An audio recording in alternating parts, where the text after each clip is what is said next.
It's very nice to see you again, Soy Phone. Wait! You two know each other?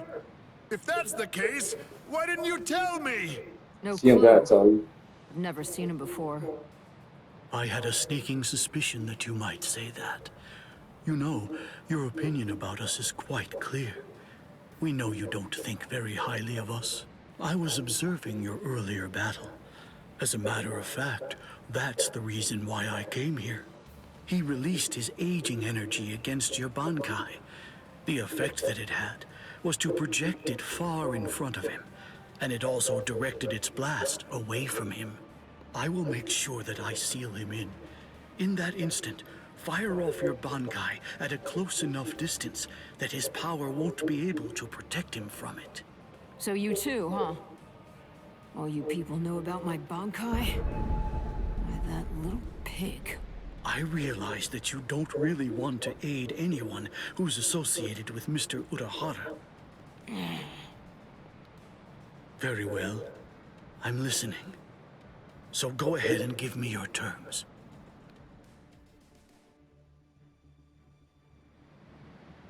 I don't care one whit who you might be, or what exactly you're able to do. When it comes to my power, you're all equally helpless to stand against it. Well, you too can perish and become a skeleton.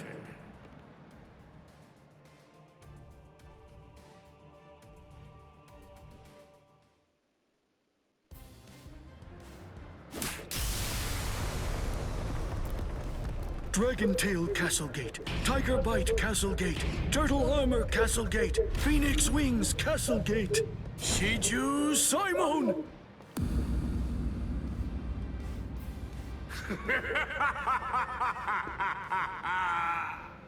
Comical!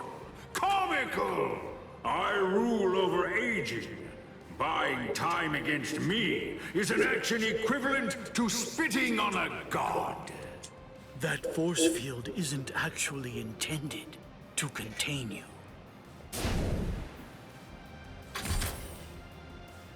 You worms! Swear again that you'll see Kisuke Urahara in your force field for a month starting tomorrow. Jakura Koben! Do it!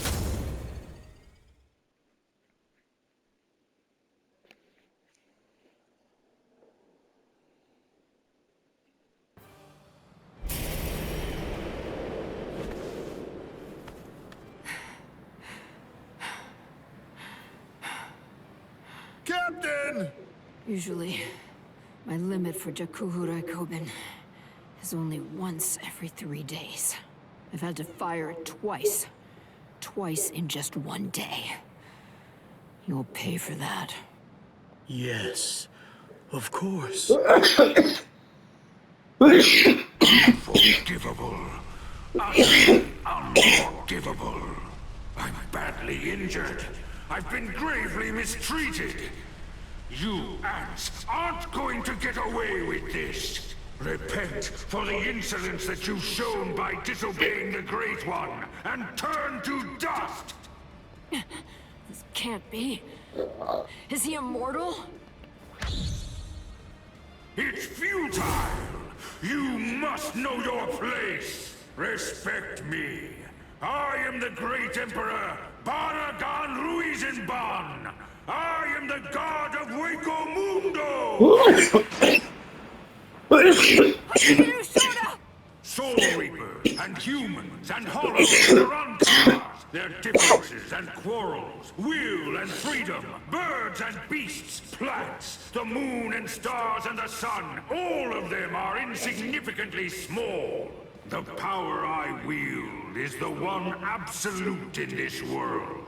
Everything else is meaningless. The rest of existence shrinks to complete insignificance in the face of it. To be subordinate to my supreme power is simply how the world is supposed to be arranged. It's the only proper and legitimate order of all existence.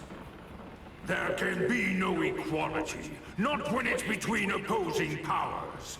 Look, gaze into these eyes of mine. and see the truth. To me, your lives are insignificant. They're exactly the same as those of ants.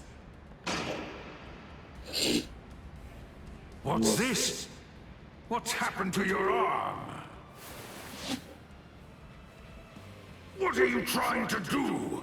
I bestowed it upon you. What? What is this? Earlier, what you told us.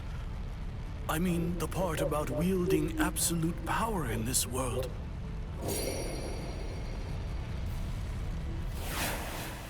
He directs me onto you. Went so far as to sever your own arm? You use your force field to cut it off and then sent it inside me? If it's true, if yours is the one absolute power, then that means not even you would be able to withstand it. You ant! You will pay! You will pay! You ants! All of you ants will pay!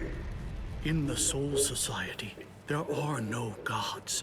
That is, except for the Soul Reapers. You see, that's the reason why we aren't really able to fathom the meaning of your words. Please forgive our impiety, God of Hueco Mundo. I thought that it was all rather strange. Anyone that his power touched began to age, decayed, and turn to dust. So, in light of that, just how did he, a skeleton, avoid turning into dust himself? In short, I developed a hypothesis. I came up with the theory that he must have a different power covering the surface of his body that repelled his own power and prevented it from acting upon himself.